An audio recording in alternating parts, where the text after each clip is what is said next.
You have arrived at the Elwin channel, a place to get a deeper look at our perspective regarding life and design. It does not matter how slowly you go as long as you do not stop. Confucius. First interesting fact of the day. Much to our chagrin in today's society, twins were considered terrible fortune for Joseon's royal family. Even sadder is the fact that fraternal twins, especially of different genders, cause great dilemma because a girl would obviously never inherit the throne, and thus she was either left to die or given away. Second interesting fact. Did you know that while South Koreans called their country Hanguk, North Koreans called their nation Joseon, even after the fall of the dynasty in the early 1900s? Interesting fact number 3. Did you know that the Joseon era Gyeongbokgung Palace was destroyed twice? First by Japanese invaders and then by fire, until its renewal process, once again, began after Korea was finally liberated. Fun fact number 4.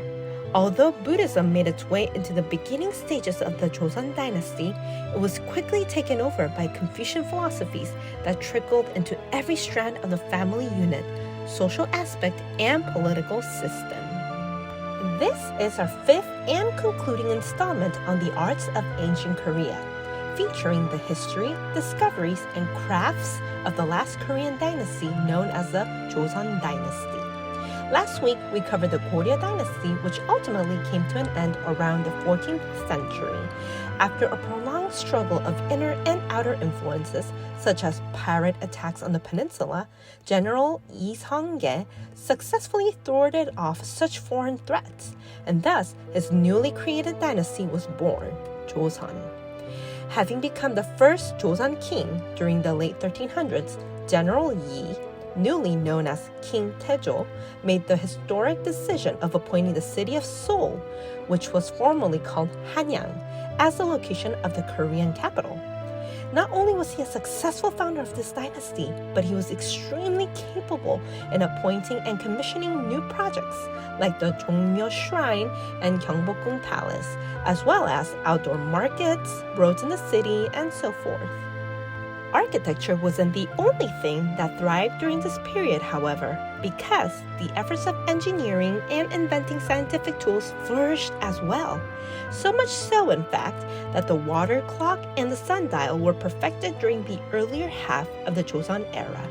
Additionally, they developed and invented specific methods of creating maps and surveying vast portions of land. And then, what's a weather forecast report without a good measuring tool, right?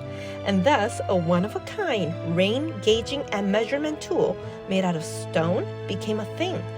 I guess one could say, in a way, that the Joseon era had a type of renaissance all of its own.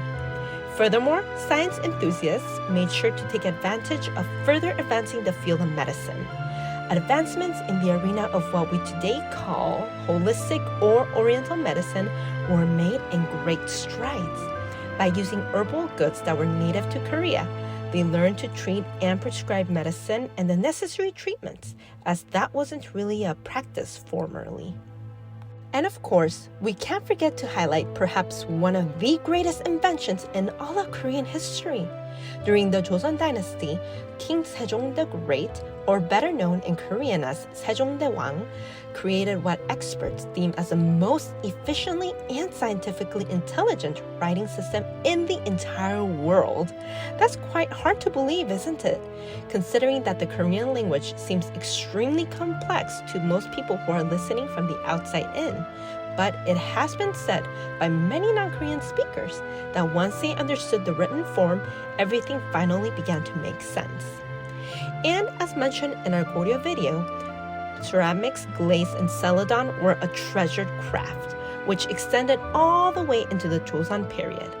During this time, a lot of the more elaborate designs and images in gray and blue were painted on ceramics and white porcelain vases, some of which we still get to enjoy today.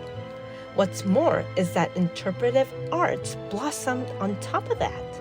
Musical storytelling became a popular pastime that kept both commoners and royalty entertained.